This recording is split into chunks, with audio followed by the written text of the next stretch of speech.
gehiago €1 bizkaia.eus atarian. Bizkaia egiten.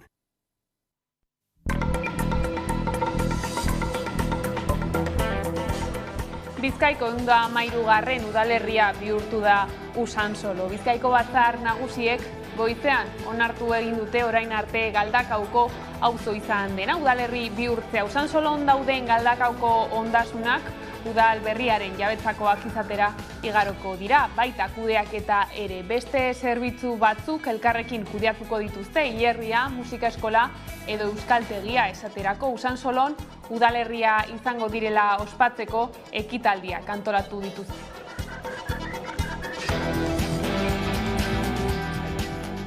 EH Bilduk eta Elkarrekin Podemosek osoko zuzenketa aurkeztuko diete Eusko Jaurlaritzak aurkeztutako aurrekontuei. Koalizio bakoitzak Pedro Azpiazu ogasun sailburuarekin 3 bilera egin ostean, bi taldeek uste dute exekutiboak ez duela negoziatzeko borondaterik izan. PP Ciudadanos eskuineko koalizioak nahiko eskasa ikusten du Eusko Jaurlaritzaren planteamendua, baina ez dio negoziatzen jarraitzeari uko egin. Bestalde, Pedro Azpiazuk berretsi du Eusko Jaurlaritzaren eskaintzak EH Bildurentzat interesgarriak diren esparruetan eragina zuela ekonomikoki eta eskumenen aldetik, baina alzen neurrian. Sailburuak egiaztatu du aurrekontuen negoziazioetan batzuetan baldintzak betetzen direla eta beste batzuetan ez, eta oraingo honetan Jaurlaritzak ez du tarterik izan aurrekontu akordio batera hurbiltzen jarraitzeko.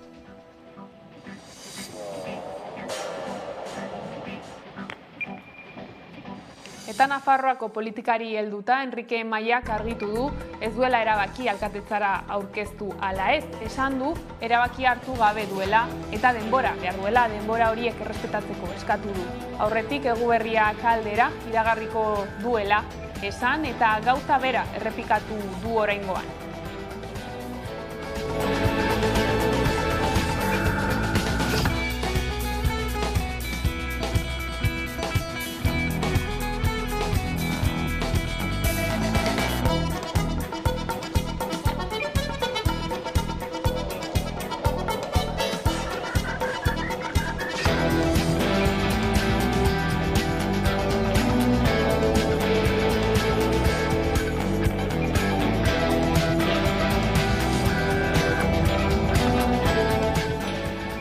Atotxako behin-behineko geltokia datorren astelehenean jarriko da martxan. Geltoki zaharra itxita mantenduko da eta Nasetara eta Bakalera ondoko plazatik sartuko da. Iñaki Arriola garraio sailburuak nabarmendu duenez, behin-behineko geltokia martxan jartzeak aukera emango du jatorrizko geltokiaren erekinaren eremuan eta gaur egun zerbitzuan dauden trenbide eta Nasetan jardutea eskatzen duten obren eraikuntza fase hauek garatzeko. Udane Arbeo. Euskal Autonomia Erkidegoko Iñaki Arriola garraio sailburua jakitera eman datorren astelehenean azararen 28an behin-behineko Donostiako Atotxa geltokia martxan izango dela.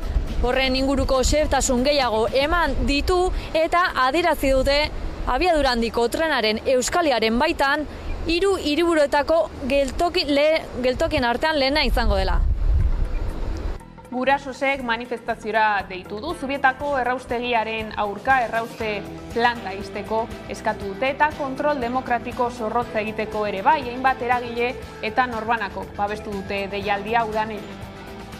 Donostian kezkada nagusi Zubietako erraustegiaren harira eta larritasuna azpimarratu du Gurasos elkarteak. Testuinguru honetan, igande honetarako manifestazioa deitu dute eta besteak beste erraustegia ixteko eskatuko dute. Kursalaren aurrean ekingo diote manifestazioari eguerdiko 12etan. Eta babes zabala izango du deialdiak, izan ere eguzki ekologistak martxan, Greenpeace talde ekologista edota Komisiones Obreras zela eta LAB sindikatuak bertan izango dira Donostiako hainbat herritarrez gain. Gaian gehiago sakonduz Gurasosek salatu du erraustegiak bera kutsatutako ur hori Gipuzkoako hondakinen kontsortzioak Zurriolako hondartzan isurtzeko asmoa zuela. Hau da, hemen atzean ikusten dugun Zurriola hondartzan, eta hori dela eta asko dira oso kezkatuta daudenak eta erraustegia ixteko eskatu dute.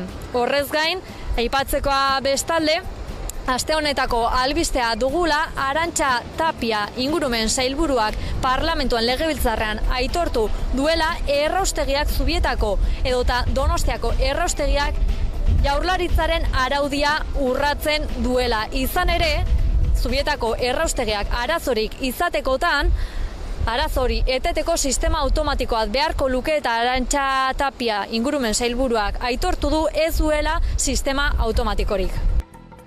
Ikusi dugu eguraldia aldatu da azken egunotan, euria eta hotza izan dira nagusi. Araban gaur euriteek Galera eta Urputzu handiak utzi ditu. Gasteizen gehien bat. Nerea Garcia. Eguraldia protagonista da Araban euria izuzen ere. Asteazken honetan 4 litrometro karratuko euriteak izan dira dagoeneko. Honek Urputzu eta Galera handiak sortu ditu. Euskalmeten arabera euriteei jarrituko dute astean zehar. Eta Kanpezun arrea jatetxeak bere lehenengo Michelin izarra eskuratu du. Nerea. Arrea jatetxe arabarrak Michelin izarra jaso du. Kanpezun, Araban, Edorta Lamo jaio zen eta Donostian hasi zuen bere ibilbide profesionala. Denborak aurrera egin ahala bere herrira bueltatu zen eta arrea jatetzea ireki zuen. Gauzak horrela, arrea da Euskadin Michelin izarra jaso duen jatetxe bakarra. Eta kulturan ezin disimulatu da Gatiburen EH distopikala disko berriko lehen kantua. Erritmo latinoak eta aire tropikalak dituen diskoa gaur aurkeztu dutena Bilbon.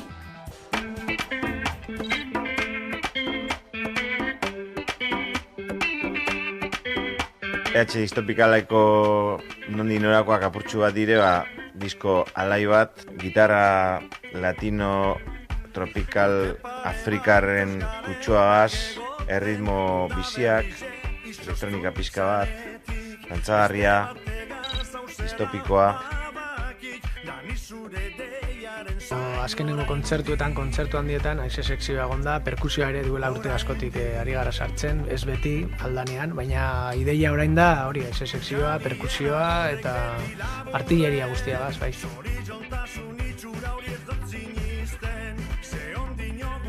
Da gero letra kaleko asuntoak eta gitxi gora bera, letra zerizotxua hauak egin gure izin duguz, melodia alegre dutan, ez? Eta kontraste hori trompetan alegin jo gara, eta ondo godala.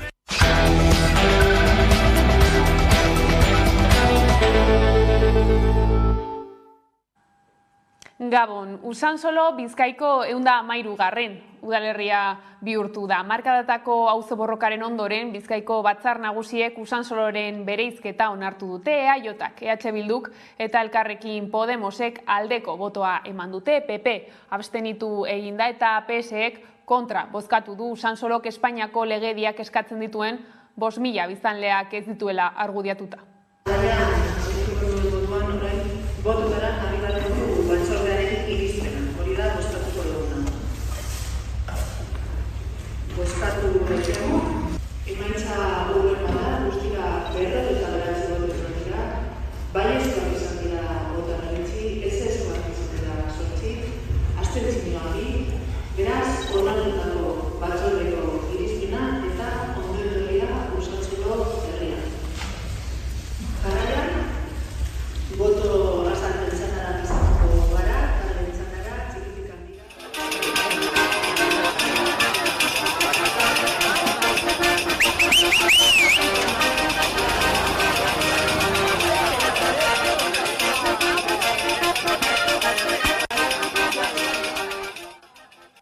EH Bilduk eta Elkarrekin Podemosek osoko zuzenketa aurkeztuko diete Eusko Jaurlaritza aurkeztutako aurrekontuei. Koalizio bakoitzak Pedro Azpiazu Ogasun sailburuarekin 3 bilera egin ostean, bi taldeek uste dute exekutiboak ez duela negoziatzeko borondaterik izan. PP Ciudadanos eskuineko koalizioak bere aldetik nahiko eskasa ikusten du Eusko Jaurlaritzaren planteamendua, baina ez dio negoziatzen jarraitzeari uko egin.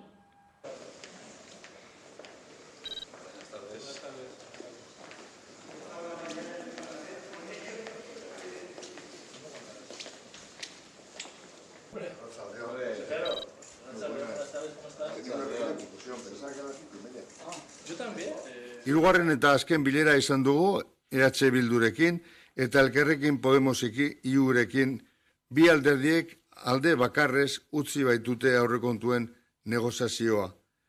PP Ciudadanosek bihar bere jarrera azaltzeko konpromisoa hartu du.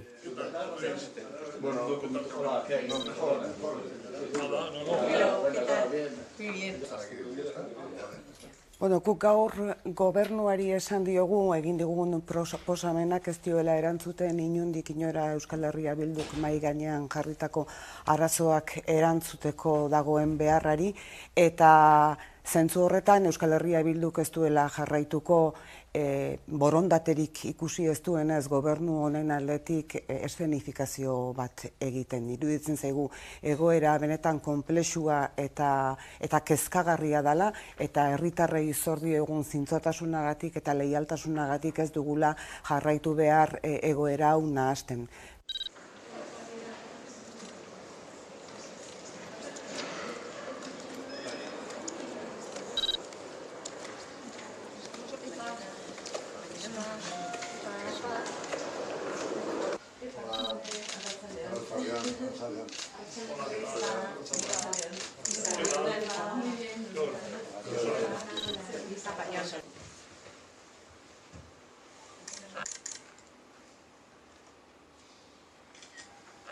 Aurrekontuen hildora, Mertxe Aizpurua EH Bilduren bozeramailea kongresuan elkarrizketatu dugu 11 telebistan. Madrilgo aurrekontu ituna eta EAeko aurrekontuen negoziazioa estatuko biktimak, soilik bai da baietz legearen polemika politikoa eta Melillako auzia izan ditu hizpide. Entzun dezagun eguerdian Leire Regadas lankideak egindako elkarrizketa.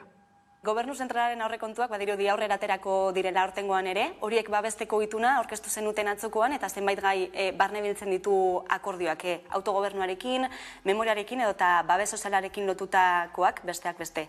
Ituna nabarmendu duzue Euskal gizartearentzat onuragarria izango dela. Zer erantzuten dio akordio honek? Egoerari, bizi dugun egoerari erantzuten dio. Akordio oso orokorra da, oso zabala da, hitzartu dugun akordio hau. Aurrerapen garrantzitsuak ditu eta egia da neurri asko daudela, adostu ditugunak eta esan bezala oso zabala dela, Baina, bi nabarmentzeko eta eragina dutenak jende gizarte oroarrean, aipatuko nuke alokairuen garestitzea geldiarazi dugula lortutako akordioaren ondoren, eta pentsioen kasuan ere, lortu dugun luzapenagatik, pentsioen kasuan, ekainean adostu genuen igoera mantentzea hitzartu dugu gobernuarekin. Hau da, batez besteko 70 euroko igoerak 450.000 pentsioduni egingo die mesede hilero dira. Gainera, bereziki miseriazko pentsioak kobratzen dituzten persona hoiengan izango dute eragina.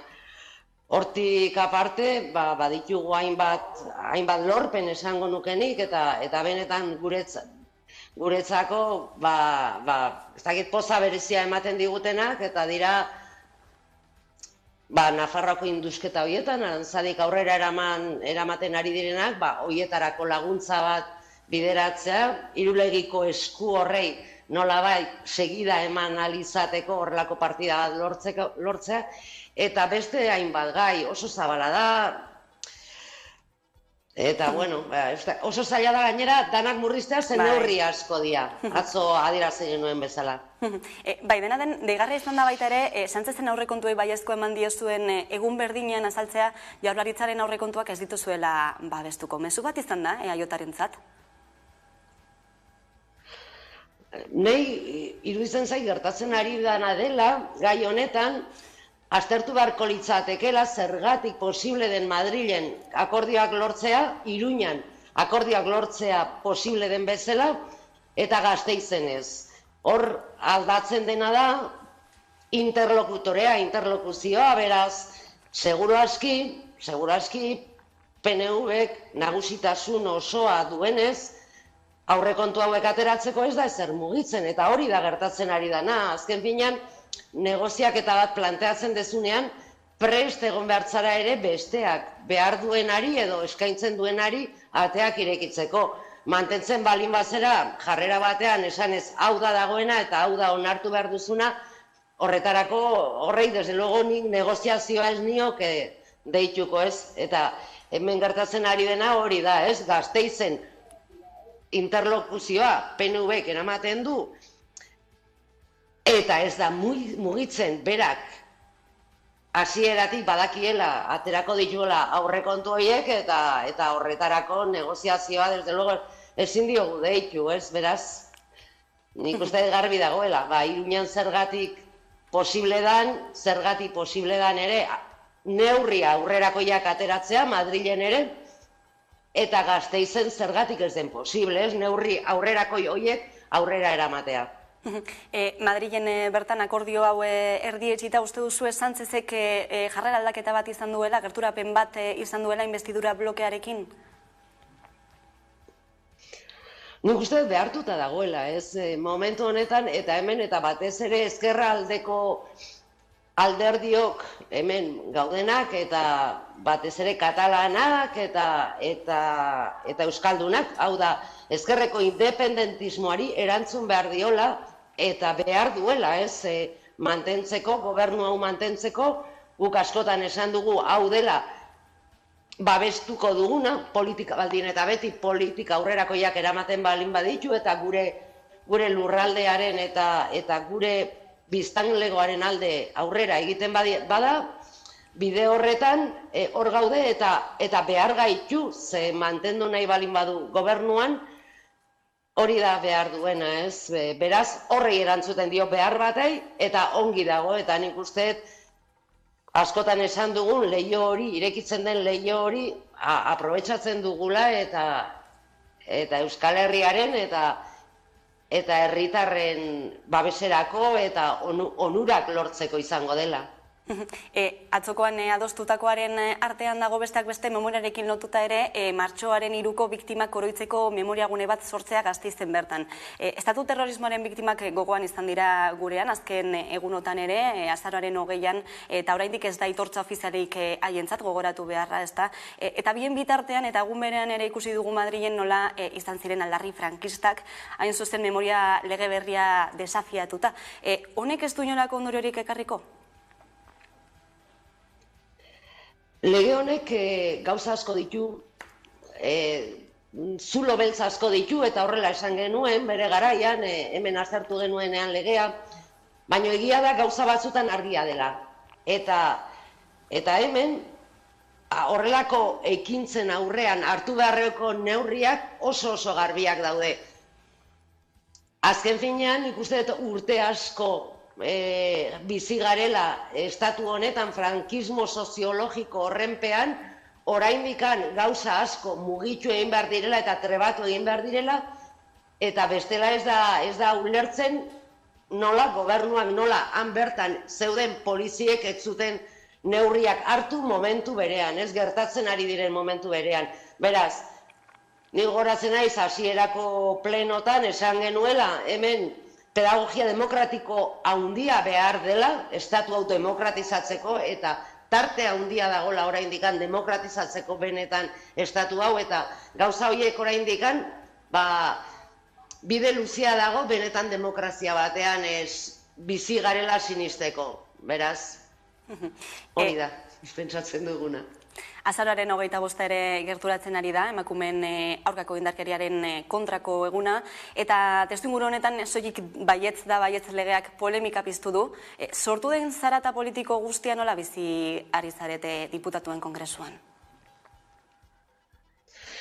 Bueno, egia da zarata izugarria eraiki dela eta eraikitza erabiltzen dut, ze horrela izan da, kanpaina orkestatu bat izan da, orain ikusten ari da ja gauzak bere honetara etortzen ari direla, fiskaliak atzo emandako direktiba horri esker, baino kanpaina oso zikina izan da. Lege hau oso beharrezkoa da, eta nik uste erabili dela guzti hau politika feministen kontra ekiteko. Hori izan da, eta Montero ministra jaso duen jarraipena eta kanpaina zikin hori deitoragarria da eta impresentablea da. Eta nik uste, tensioakin bizi da guzti hori, ze azken finean danak dauka eragina, ez, eta edozein gaian agertu eginda eta erabili da, akulu bat bezala,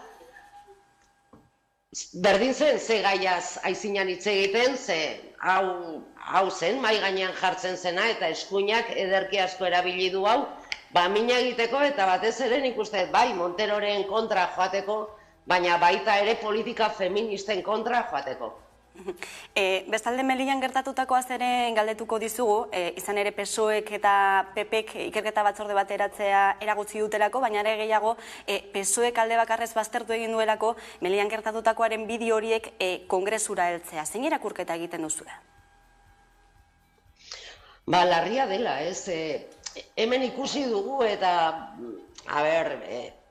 momentu batean gobernuak horrelako enrokamentu bat izan zuen, eta gezurretan ibilitzen, Marlaska ministroak esan zituenak ez ziren egiak, edo ez ziren egi osoak, eta askotan kontrako gauzak esan zituen gertatutakoaren kontrakoak, eta hasieratik salatu zena, BBC-k erakutsitako bideo horietan argi geratzen da.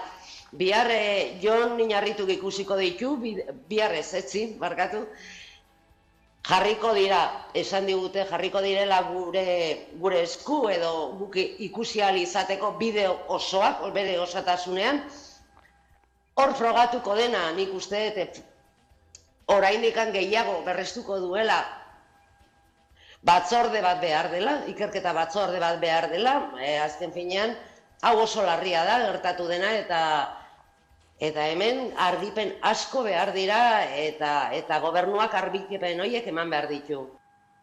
Nazioartera begira ordea, Erresuma Batuko Gorte Gorenak ukatu egin du Eskoziak bere etorkizuna erabakitzeko duen eskubidea. Gorte Gorenak aho batez ebatzi du Eskoziako parlamentuak ez duela referendum berri bat antolatzeko legeak egiteko ahalmenik. Gainera defendatu du kontsulta izaera izan arren ondorio politiko garrantzitsuak izango lituzkela eta gai erreserbatu bati eragiten diotela. Josu Etxaburu gure eskuren bozeramaileak balorazio bat egin du asteazkenean. Bilbon ziurtasun osoa dutela, eskoziarrek bigarren erreferenduma egingo dutela.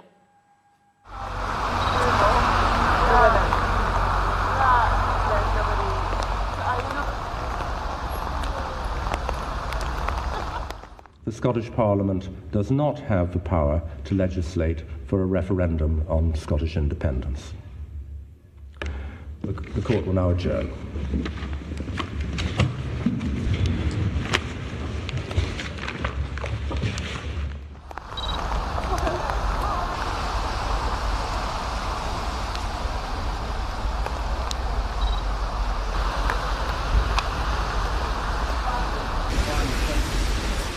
Eta ziur gaude, gaur espada bihar berriro erreferenduma gauzatuko dutela. Ziur gaude moduan, Euskal Herritarrok ere hori egin eta lortuko dugula.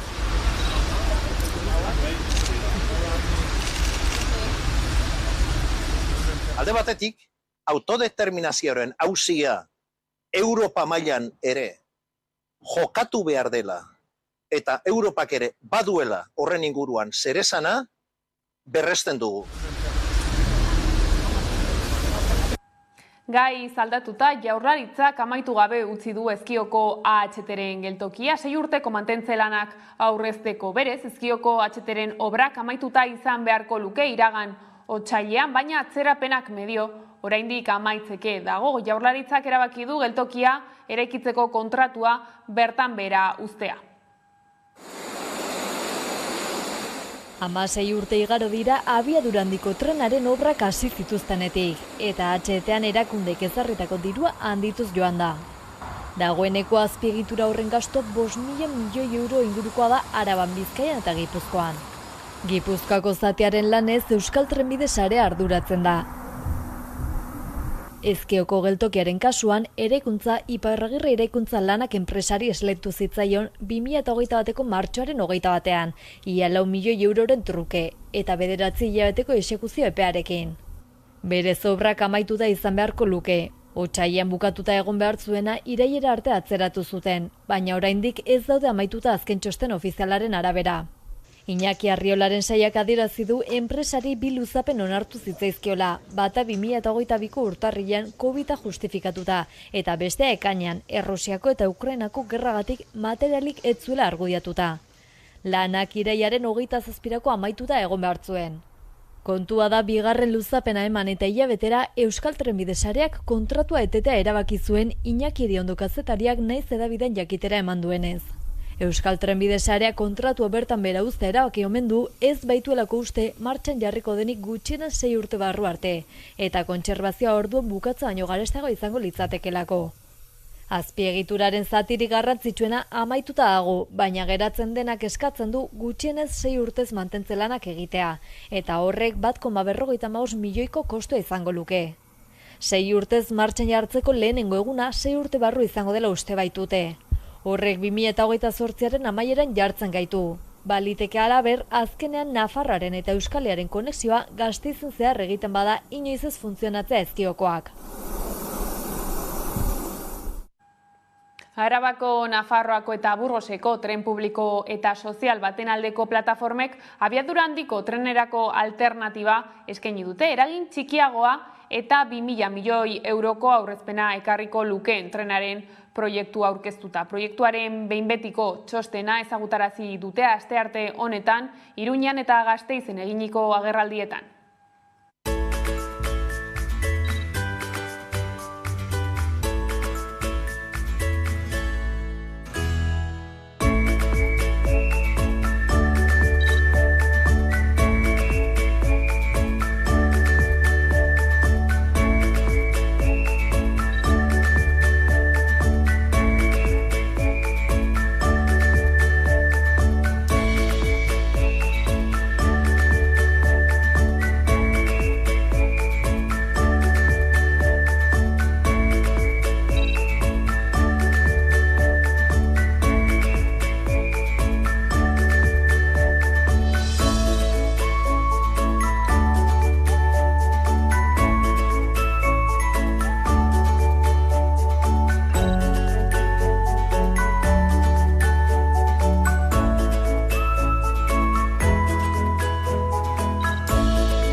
Gai zaldatuta eta Arabara salto arrea jatetxe arabarrak, bere lehenengo Michelin izarra jaso du. Jatetxea Kanpezun kokatuta dago, Edorta Lamo da arrea jatetxearen sukaldaria. Donostian hasi zuen bere ibilbidea Alfuego jatetxean eta gero erabaki zuen bere jaioterrira bueltatzea. Kanpezuko arrea jatetxeak bere lehenengo Michelin izarra eskuratu du. Edorta Lamo sukaldariak unkituta jaso du jaka eta bere zenidei eta familiari eskertu zien egindako guztia. Alfuego jatetzea ireki zuen Donostian eta bere ibilbide ospetsua bertan hasi zuen. Ondoren Kanpezura bueltatu zen jaioterrira eta arrea jatetzea martxan jarri zuen. Lehenengo Michelin izarra jaso du eta oraingoan Araban jaso duen jatetxe bakarra da.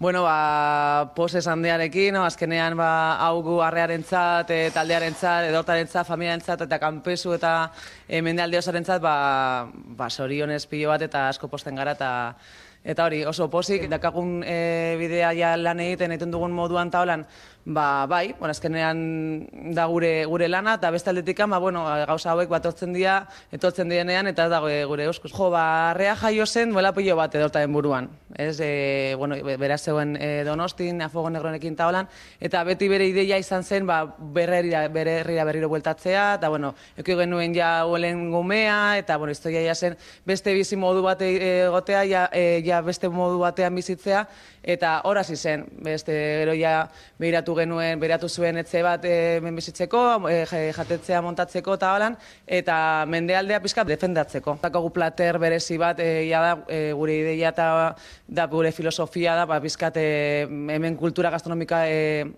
egon dena eta hori defendatu, baina batez ere movimentu furtiboa defendatu eta bai kangrejoa, bai usoa, bai basurdea, eta tradizional plater asko defendatu eta Sí, bueno, somos aquí del pueblo y hemos estado en la red, hemos ido varias veces y eso hemos disfrutado ahí en varias ocasiones, vamos, desde el principio. Pues le sitúa un poco a Campezo en el mapa, ¿no? Y entonces, pues supongo que para el pueblo muy bien. Y se nota que viene gente fuera a comer exclusivamente a Campezo. Dios, sí, muchas, sí, pero que muy bien, ¿eh? Se lo merece de verdad. Bueno, ondo, posi. Azkenean berriz ere, bueno, nolabait mapan jartzen gaitu ere bai, herri alako herri txiki bat holan jartzea, eta gero laguna ere delako, eta bere gaitu postutzea, beragatik eta familiagatik, klaro. Niri piloa gustatzen zain, ni bere fan bergoan bat naiz, orduan, badakit mundu guztiaren txatagian ez dela. Ez dela, jende guztiari igual ez eizkiolako gustatzen, eiza produktuak edo tabar, ez? Baina egiten duena oso egiten du. Euskal Herriko musika bulegoak, musika berdintasuna eta LGTBIQ+ topaketak antolatuko ditu azaroaren 24 eta 25 Tabakaleran. Euskal Herriko eta atzerriko adituek eta sortzaileek parte hartuko dute jardunaldietan.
Gai horren inguruan gehiago hitz egiteko, pantailaren bestaldean daukagu Miriam Miranda, musika bulegotik. Gabon, Miriam. Gabon eta eskerrik asko gonbiteagatik. Eskerrik asko zuri, gurekin egoteagatik. Esan dugu jada, bihar eta etzi, topaketa batzuk antolatuko dituzue Tabakaleran. Zer ikusi dezakete bertaratzen diren pertsona guztiek? Nik uste dut topaketa hauek edozein pertsonei zuzenduta daude, bai? Publiko orokorari, kultura eta musika gustatzen zaien pertsonei eta gizarteari oroar. Ze ikusi dezakete? Ikusi dezakete alderdi akademikoago bat eta alderdi artistikoago bat non puntu amankomun bat daukaten, alegia komunitate honetako pertsonak eta artistak nola bizi duten beraien jarduera profesionala. Hori da nik ardatz bezala hori da ikusi dezaketena eta gehien bat ikasi dezaketena eta dezakeguna guk ere. Zer nolako egoera daukatela kolektiboa edo komunitatea? Esango zenuke nolakoa da egungo egoera? Begira, hor autokritika egin beharra daukagu, guk eragile bezala, eta nik uste dut erakunde publikoek ere bai, eta gizarteak oroar zeren topaketa hauek antolatzen hasi ginenean, konturatu ginean oso informazio gutxi zegoela. Oso gutxi, eta hori ere bada gure erronkatako bat, alegia, ikustaraztea eta plazaratzea ze erronkak dituzten pertsona hauek jarduera profesionala aurrera ateratzen dutenean, ez? Orduan, orain bertan galdera aurreri ezin dizut erantzun, baina bai gustatuko litzaidake jarduera hauen ondoren erantzun bat gutxienez eman alizatea, bai. Ikusi dugu kartel zoragarria daukazuela prestatuta bi egun hauetarako. Zergatik uste duzu dela garrantzitsua horrelako ekimenak aurrera ateratzea?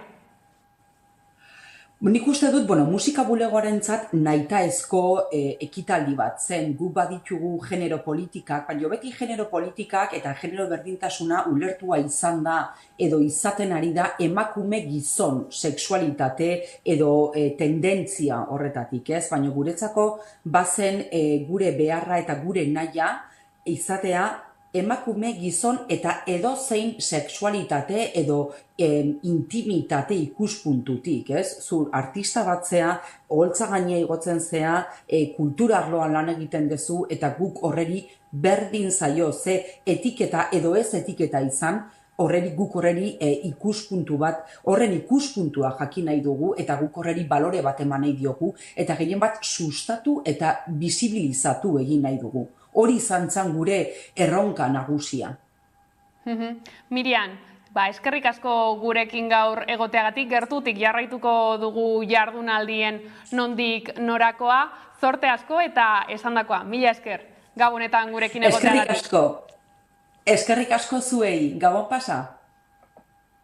Eta aurrera jarraituko dugu albistegiarekin izan ere gaurkoan Bingen Zupiria Eusko Jaurlaritzako kultura eta hizkuntza politikako sailburua izan dugu gurean. Eta Eusko Jaurlaritzaren aurrekontuen negoziazioak izan ditu hizpide, nabarmendu du EH Bilduk badakiela beren botoak ez direla beharrezkoak aurrekontuak aurrera ateratzeko eta bere kalkulu politikoan interesgarriagoa dela Jaurlaritzaren aurrekontuak ez babestea. Entzun dezagun. Madrilgoak bai, eta Nafarroakoak ere bai, eta autonomia erkidegokoak ez. Bai Madrilen eta bai Nafarroan Sánchezen gobernuak edo Txibiteren gobernuak babes baten beharra dute, eta orduan EH Bilduk badaki bere ekarpena edo bere botuen babes hori nahi eta nahi ezkoa dela aurrekontu horiek ateratzeko, eta bestela kinkalarrian jartzen dituela berak babestu nahi dituen gobernu bi, ez? Sánchez eta Podemosena Madrilen, eta Txibite PSN geroa bai eta Podemosena Nafarroan. Alderantziz, hemen Bilduk badaki ez direla beharrezkoak bere botoak, eta seguruna bere kalkulo politikoagoan bere haientzat interesgarriagoa da ez babestea Jaurlaritzaren aurrekontua, eta aurrekontu hori berez aurrera atera liteken aurrekontua da EAJak eta PSek behar besteko gehiengoa dutelako legebiltzarrean. Espainiako gobernuarekin kontzertu ekonomikoari buruz sinatutako akordioa izan du hizpide eta garrantzitsutzat jo du datozen 5 urtetako autogobernuaren finantziazioari lotutako egonkortasuna eta iraunkortasuna dakarrelako. Era berean gehitu du akordio horrek erakutsi duela alde bien arteko akordioak behar direla eta alde bikotasunaren bermea eduki behar duela edozein erabakik. Nik uste dut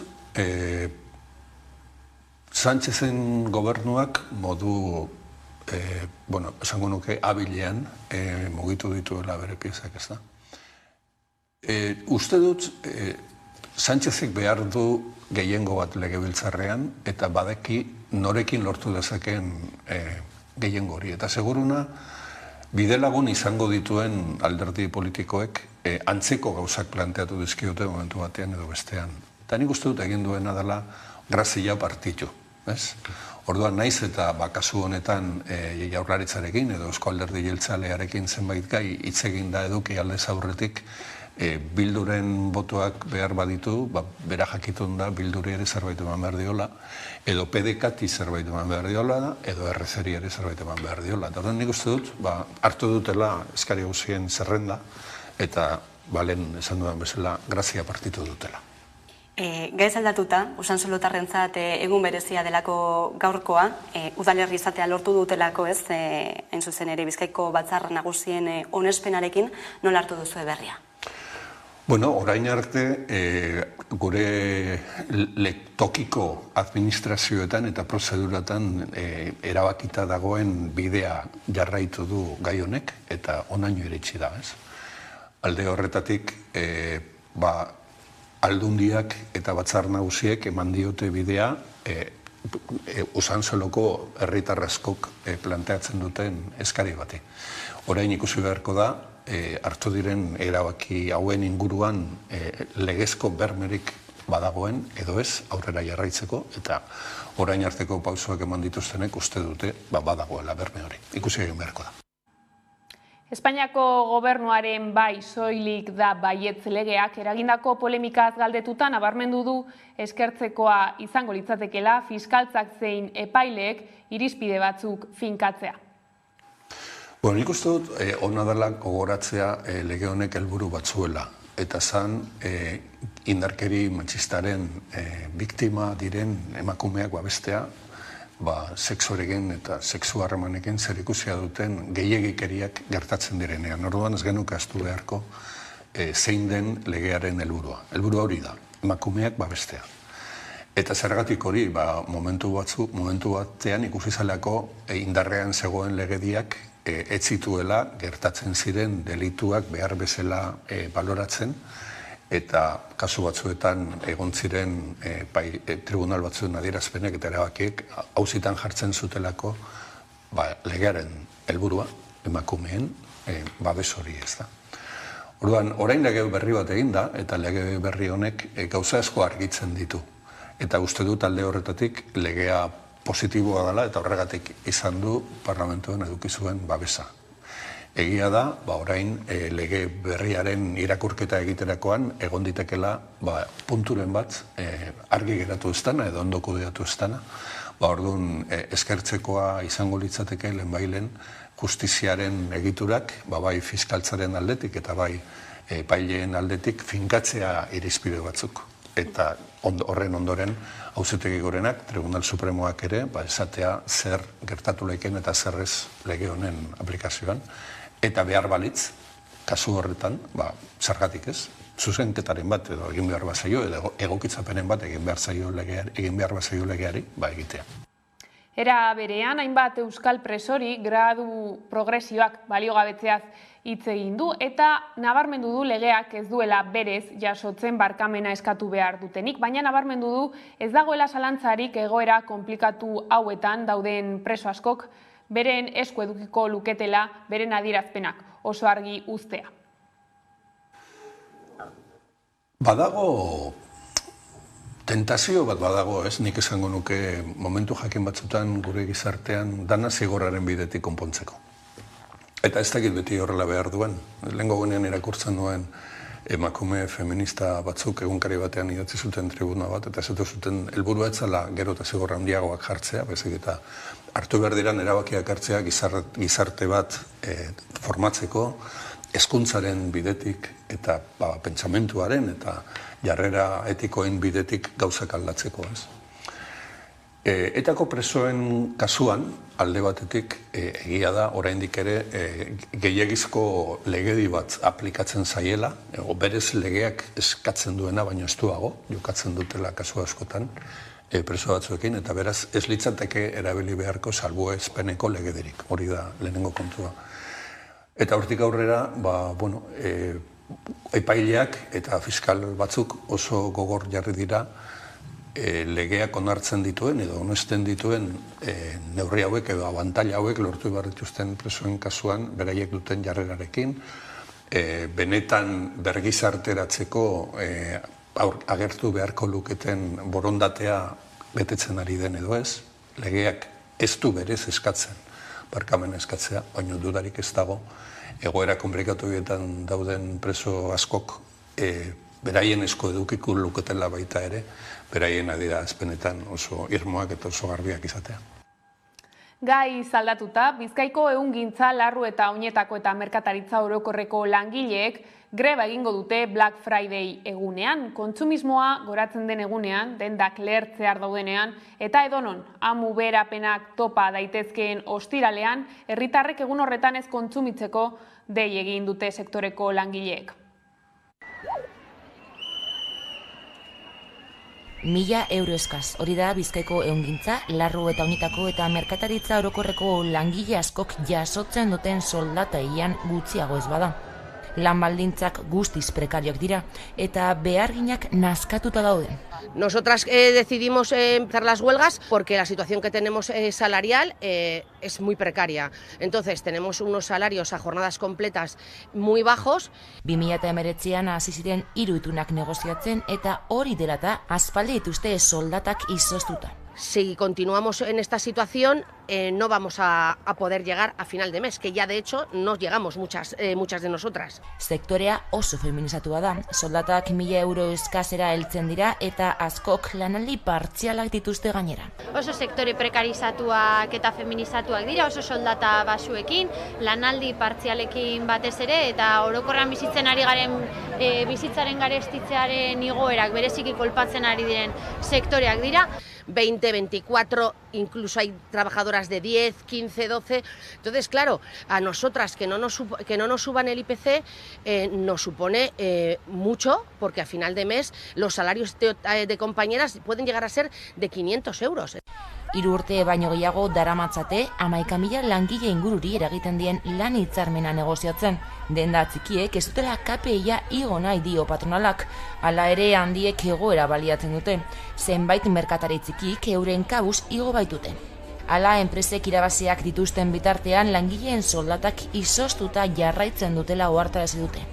Todos son excusas, supuestamente los empresarios no ganan dinero, entonces no pueden pagar los IPCs. Porque los números están ahí, los números de la mayoría de las empresas son de beneficios, entonces está claro que sí pueden subirnos, pero no quieren hacerlo. Halaber, Sekobi eta Bilbo dendak elkarteek osoturiko patronalak erabiltzen duen santaia salatu dute. Prest daudela KPIaren araberako soldata igoerak emateko, baldin eta guk moldatzen badugu gaur egun kobratzen den antzinatasuna, gaur egun 4 urteko bakoitzeko sektore hauetan kobratzen da urteko, momentu horretan daukagun soldataren 100%.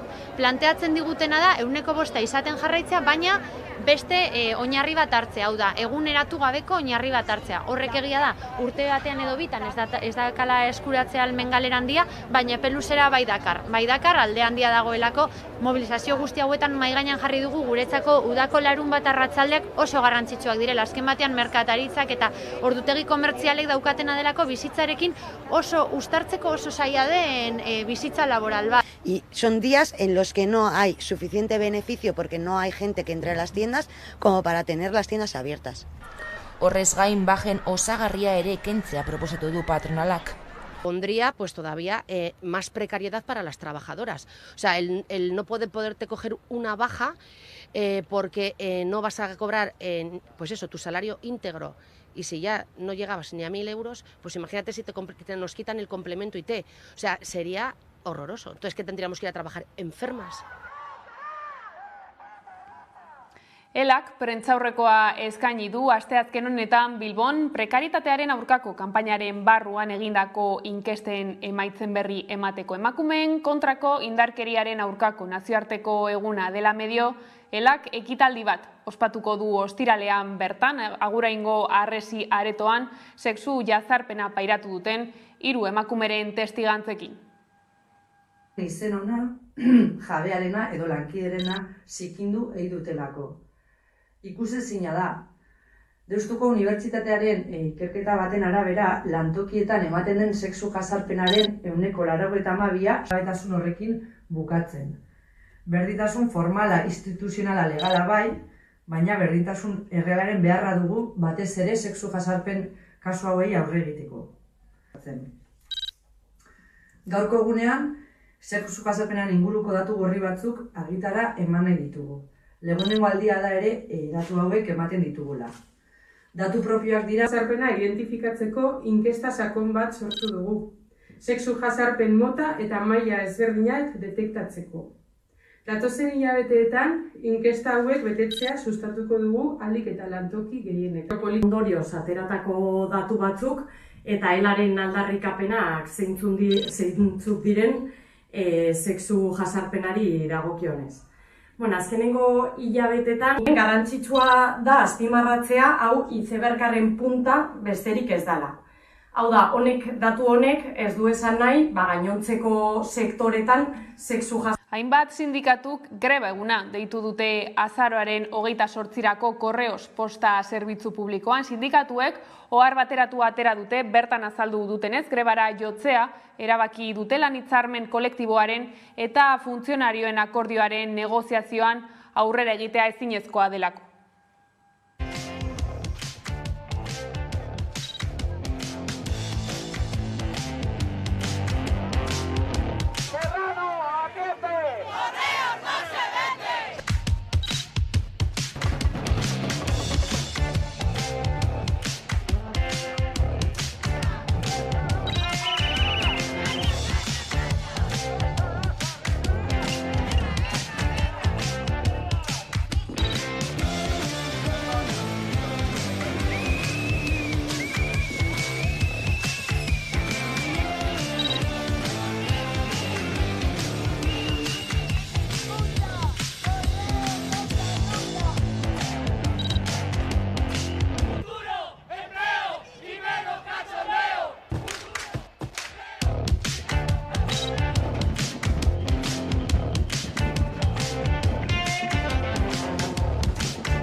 Eta kultura arloan ertzainak taldearen zaleek beste zita bat gehitu behar diote egutegiari. Taldeak Beken Barakaldon abenduaren 16an eta 17an emango dituen kontzertuetaz gain urtarrilaren 6an Gasteizen izango dira. Ertzainak jaio eta bukatu bira aurkeztu zutenean baieztatu zuten azken agurra Gasteizen izango zela.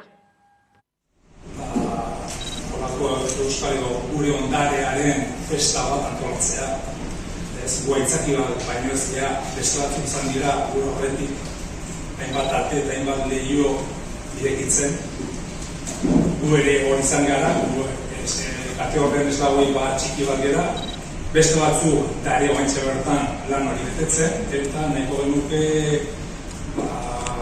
bi hiri hauetan, Bilbo eta Gasteizen, holako gure ondarearen festa nagusi bat antolatzea. Kaixo lagun guziok gu gara ertzainak, kaixo lagun guziok gu gara ertzainak, batzuk porraz berotzen dizkigute gainak, ertzainak berotzen gainak, gu musika sustuko dizkie guztainak. Indarkeria, emakumeak eta gerrak erakusketa Montermoso kulturenean dago ikusgai. Emakumeek desberdinkeria larria pairatzen dute planeta osoan eta desberdinkeria hori areagotu egiten da gatazka armatuetan. Gervasio Sánchezen erakusketak argazkien bidez gerretako biktima zibilen istorioak aldarrikatzen ditu. Gervasio Sánchezen erakusketak amaitu gabeko 40 istorio islatzen ditu. Istorio garrantzitsuak. Emakumeek gatazka armatuetan bizi izan dituzten indarkeria kontatzen ditu, hain zuzen ere.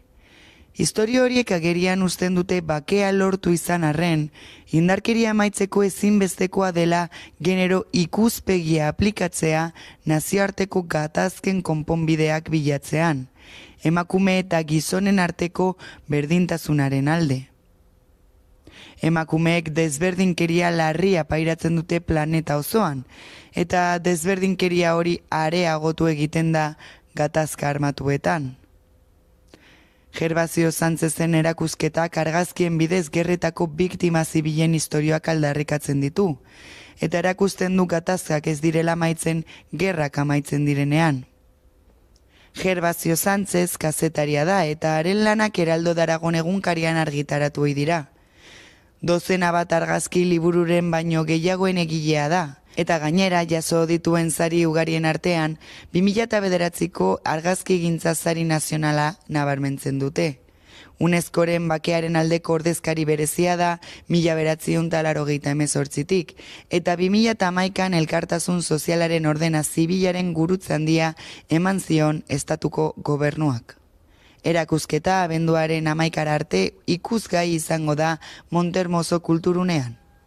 Bertsozale elkarteak ohar baten bidez adierazi duenez Azpeitiko udalarekin eta herriko beste zenbait elkarterekin batera ari dira prestatzen bertso egunaren osoko egitaraua. Aurreratu dute urtarrilaren 28an izango dela eta 11:30 abiatuko dutela eguna kalez kaleko poteo eta bertso saio irekiarekin. Txiki geratu da Leidorko holtza, etzegon hilara motza, ta geldi egoteko hotza, bertsoz eskertu nahi dizuegu minutu bakoitza. Bertsoz eskertu nahi dizuegu minutu bakoitza.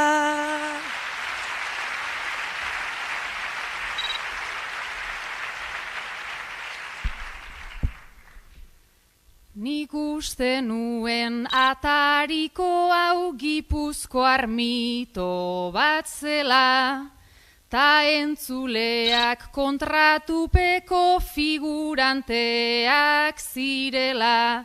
Zinema oso bat bertsotarako nork betetzen du bestela, baina ona igo ta aitortu behar dut konbentzitu. Eta Gatibu taldeak gaurko egunean Bilbon bere disko berriaren aurkezpena egin du. EH distopikala, erritmo latinoak izango ditu nagusi. Gatiburen EH distopikala diskoak erritmo dantzagarriekin sukar tropikala lehertuko du. Gernikako musika taldea rocketik haratago joan da. Beldurrak usatu eta estilo berriak lantzea erabaki dute. Guzitzen goaz. Eta esaten dugu, oin egin behar da, egin nahi dugun guztia ze taldea osasuntzu dago, aukera daukagu egiteko eta hartzeko gauzak nahi duguzenak egiten. Horin ez bada noiz egingo. Hainbat estilo uztartzen ditu diskoak, hala nola pop elektrikoa, funkia, aire latinoa eta Afrikako zein Karibaldeko doinu beroak. EH distopikaleko nondi norakoak apurtxu bat dire, disko alai bat, gitarra latino, tropikal, afrikarren kutsuagaz, erritmo biziak, elektronika pixka bat, dantzagarria, distopikoa. Lanaren lehenengo bikantak, hau da bizikleta hartu eta banoie eta ezin disimulatu diskoren ezurdura izan dira. Hortik abietuta erritu baitute EH distopikala.